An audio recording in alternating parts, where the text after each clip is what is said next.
Welcome inside the Hill City Highlights podcast, a podcast about the people of Lynchburg, for the people of Lynchburg. Now, here's your host, Alan York. Welcome back inside the Hill City Highlights podcast, episode 6. And today we're going to bring in Abe Loper. For many of our listeners, you probably know Abe. I don't know if I've met a person that does not know you, Abe. So good to have you on the podcast here this week. We're going to talk a lot about financial advising, investing, insurance. But first, let's get to know Abe from a one-on-one standpoint. Where are you from, Abe? Tell us about growing up, where you went to school, and then we'll kind of dive into kind of what you've been doing the last few years. Okay, awesome. So first, thanks so much for having me. It's an honor to be here. So I was born in Cleveland, Ohio. Grew up kind of moving around a lot, Ohio, Kentucky, a couple other states, but went to college in Michigan at a small liberal arts school called Albion College. Got a double major in literature and visual arts, which I don't know what I really thought I was going to do with that. I just knew I liked those things. I was on the track team in college. I threw javelin, which was super fun, and then worked full-time for a nonprofit in Chicago after college. And while I was in Chicago, there was a girl visiting a friend of hers, and that girl was from Lynchburg. So we met, got married. I live here now. And that's the long and the short of it. We've got 2 kids, an almost 13-year-old and an 11-year-old. Wow. Yeah. I went to a liberal arts school as well, Guilford College in Greensboro. Played baseball and football there. And I don't know about your school. Mine, 1,200 students. Everybody knew everybody. It was the right place for me at the time. I could be a student athlete and compete at an NCAA Division I or Division III institution and feel like I accomplished stuff as an athlete. Right. And learning what I want to do post-college. Did you feel that way with your experience as well? Yeah, I had an overwhelmingly positive experience in my undergraduate at Albion. I go back every now and then. Since then, I finished an MBA with Liberty and an EDS with Liberty. But I go back every now and then for homecoming or something. I was a member of the alumni board at Albion, and I get to talk to my track coach. And I say, "Hey, coach," and he's retired now, of course. And coach, I probably should have given you a little bit more effort. Right? I was a kid. I liked my social time. If I could go back and do it again, I would do it differently. And he said, "Abe, did your experience on my track team improve your college experience?" I said, "Well, yeah, absolutely." He said, "Then that's all that matters." He said, did you learn how to be a better person?" I said, "Yeah, coach, I did." He said, "Mission accomplished. You did it right." And I thought that was really encouraging. Yeah, I think I can say the same thing too. Teams I played on weren't that successful except for one. And we had a really good quarterback and a really good wide receiver. And in small college, sometimes that's enough to win championships. Yes. But it was about being in a locker room and forming bonds with people that I would not have met if I was not a student athlete. So you and I kind of have followed similar paths in that. When you did graduate, you mentioned in Chicago working for a nonprofit. What was getting that first job like out of school for you? In some regards, I took the path of least resistance.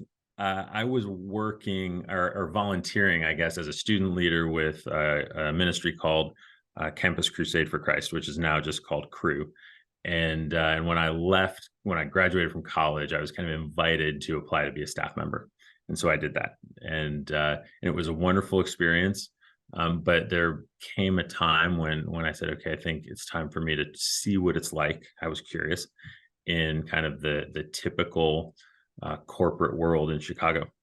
And so I started looking for jobs, and I had a number of jobs that all taught me good lessons, but none of which were a good final fit. Joined by Abe Loper, who is a financial advisor in Lynchburg, also works in the insurance field. So you meet this girl who's from Lynchburg. And what were your impressions of Lynchburg when you visited here for the first time, and how have things changed since that first visit to the Hill City? Yeah, so my first impression was overwhelmingly positive. So it was one of these. So I came from Chicago. I met Emily in May, So I came and visited here maybe for the first time in June. It was still 30 degrees in Chicago. I mean, maybe 45.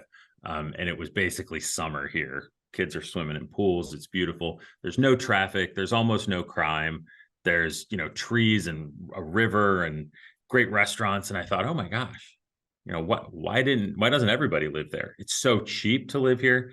And so I was really excited to come down here. We very, very briefly discussed whether or not she might want to live in Chicago rather than me move here. But again, that was an incredibly brief conversation. Typically it is with the wife, and if her family's around here, that's going to be a short conversation. Yeah, that's right. And her sister did live here at the time, and still does. But good. I moved here, and since 2008, which was when that occurred, what I've seen happen is Lynchburg has only gotten better. It's matured in a positive way. Mm-hmm. So I see the community developing from an access to international foods. And I used to own restaurants. So I love food, makes a big difference. And my parents owned a restaurant. My sister owned a restaurant. So food's a huge part of our family. So the restaurant scene has gotten even better. The level of access to entertainment, whether it's the quality of sports at LU or the quality of theater at the Academy Center of the Arts downtown on Main Street, whatever it is, quality of life here has only improved. Joined by Abe Loper. This is episode 6, Abe, of our Hill City Highlights podcast. And the previous 5 people, and I would include you as 6. I know who you are. But I've always learned something different that I did not know about these people. And this is why we do this podcast. And you mentioned owning restaurants. For those listening, what were some of those that our fans might recognize? And what did you enjoy about the restaurant industry? Awesome. So the first restaurant I bought was the White Hart Cafe on Main Street. And I bought that in 2013, sold it in 2018. I enjoyed being able to walk in and know the people behind the counter. I knew my staff. I had great relationships with my staff. And then getting to know my regular customers was really fun.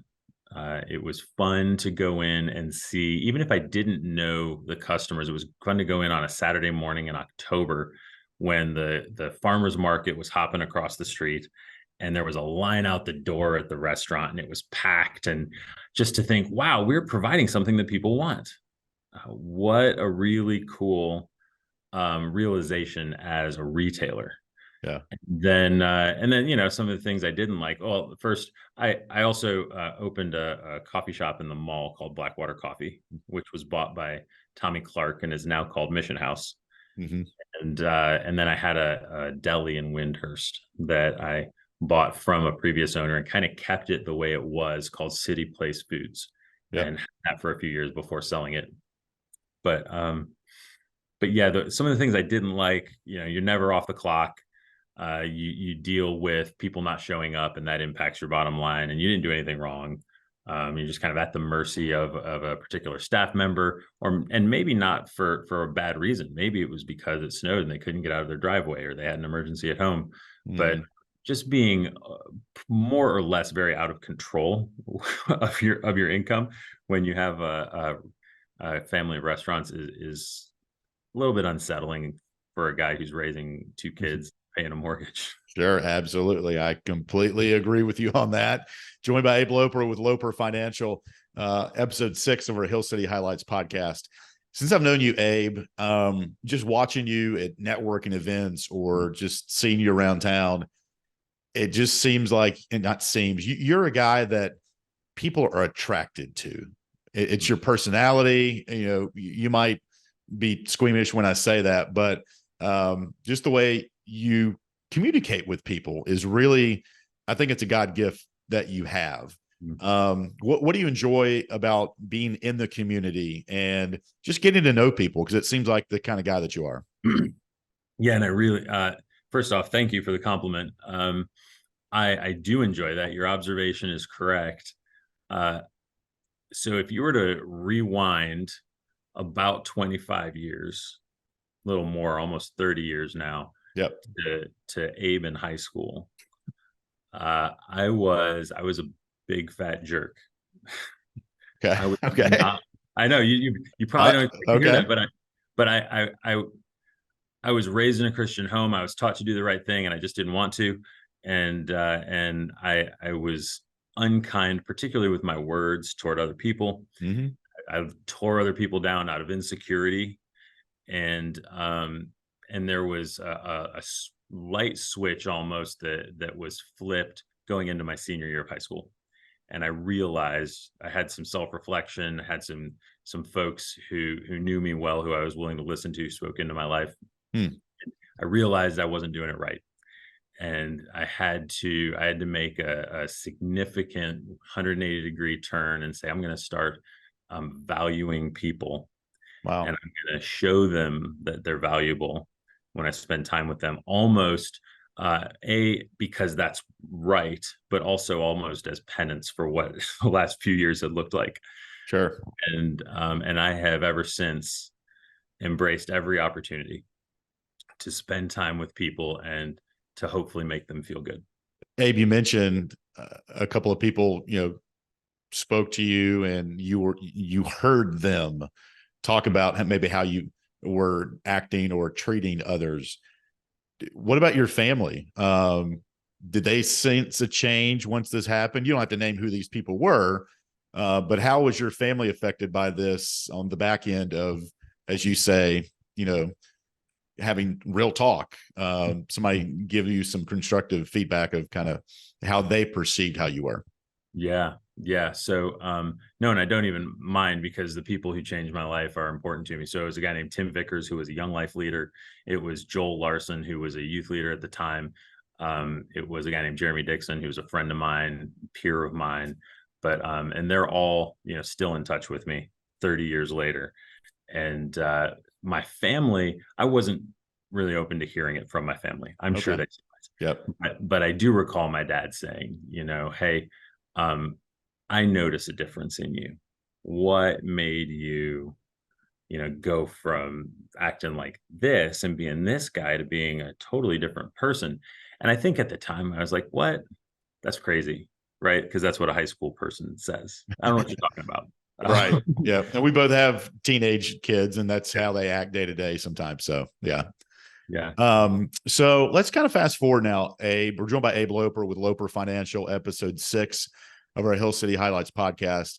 Thank you for sharing that story, by the way. And I think it's good sometimes when we're vulnerable to tell our stories, and just never know, Abe, when somebody's listening, they might learn something, how they can connect better with their friends and family. So thank you certainly for sharing that. Today, what you're doing with Loper Financial, how did you get into that? Like I said, I've seen you in the networking circles around town, and always getting to know people.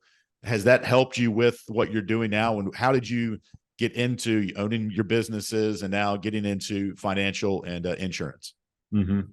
So while I ran the restaurants, especially early on, I was getting those off the ground, and I wasn't making money.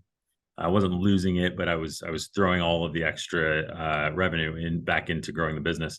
And so I had a job. I was working at Miller Mott Technical College, which is now closed.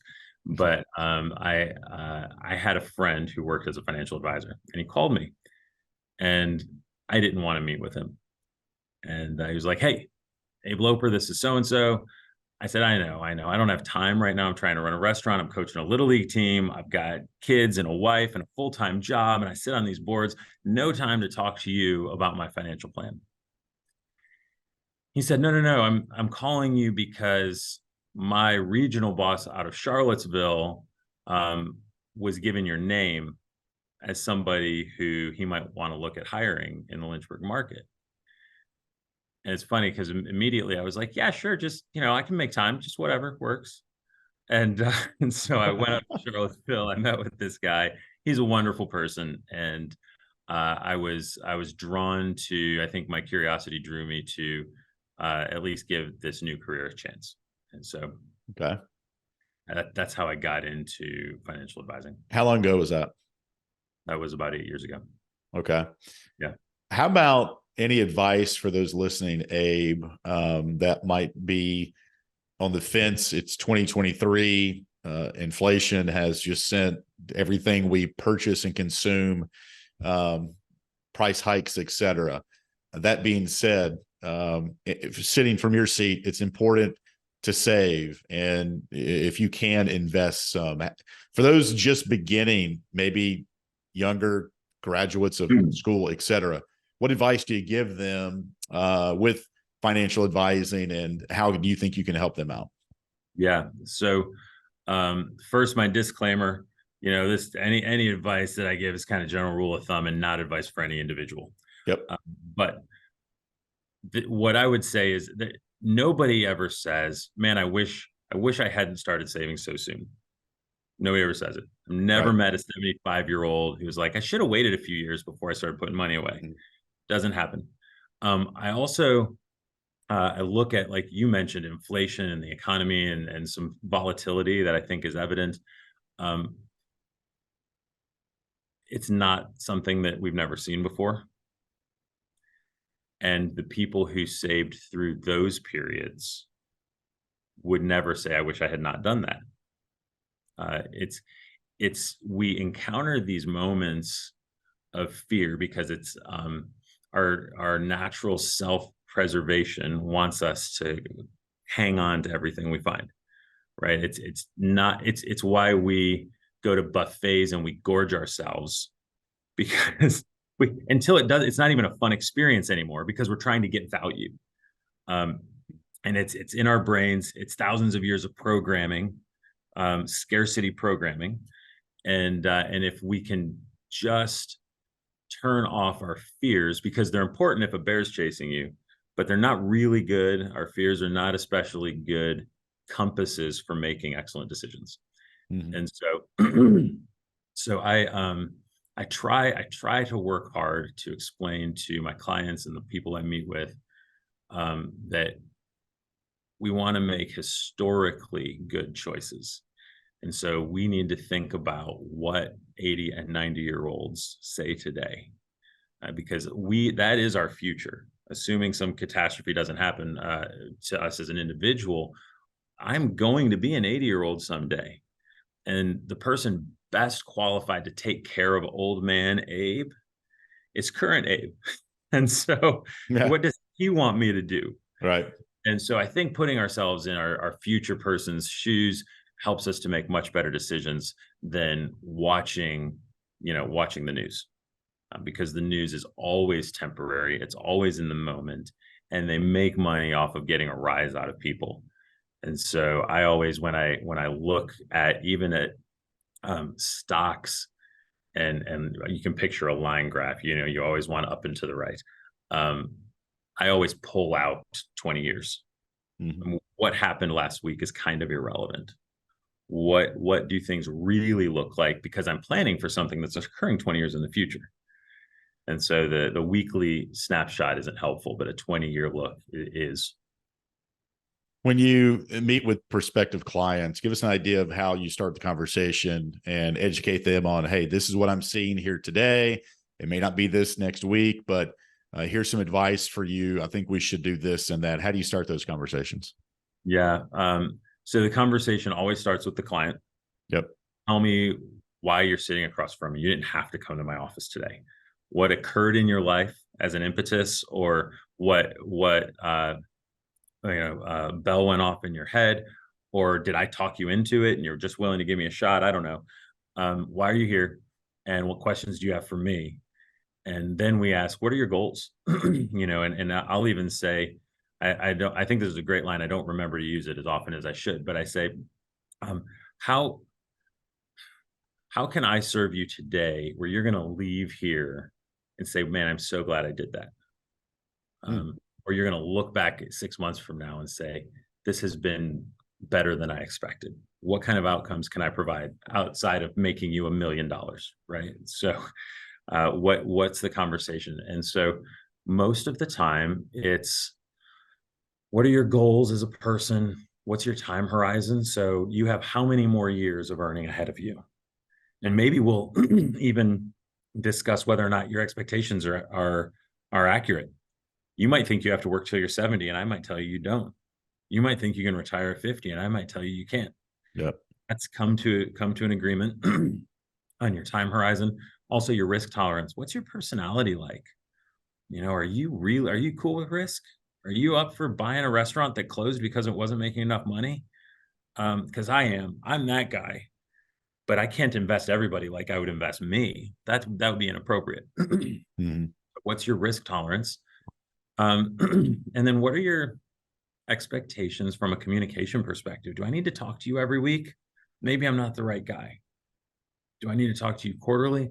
That might make sense. Maybe you just want to fire and forget it. You want me to keep track, and you're not going to look, and you're not going to ask, and we can touch base once a year.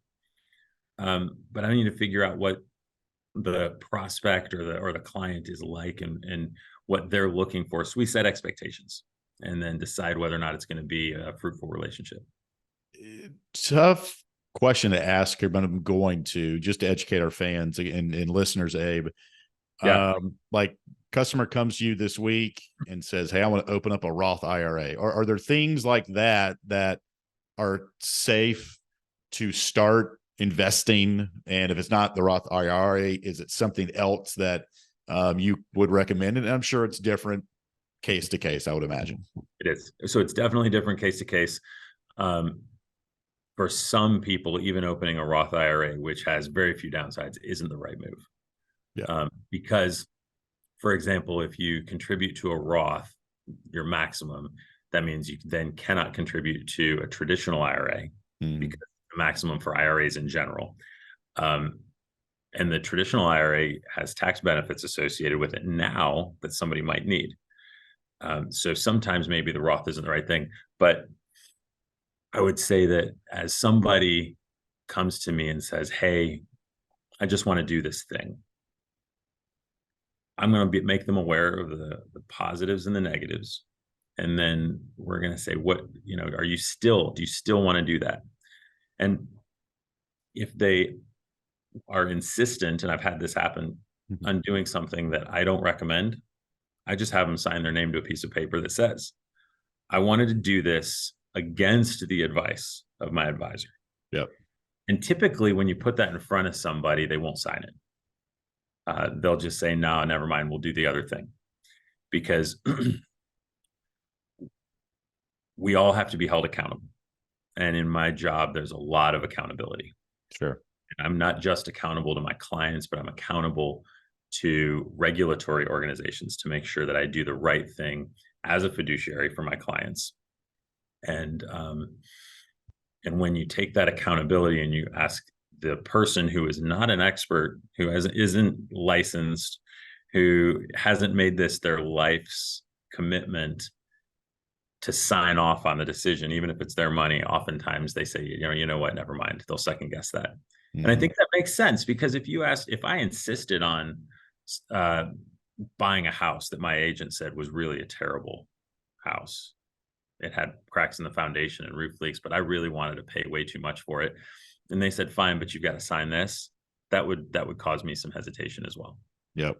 It would me also. Joined by Abe Loper with Loper Financial, giving our listeners a lot of advice with financial advising here in the world that we live in 2023. You also mentioned insurance, Abe, part of the portfolio that you provide.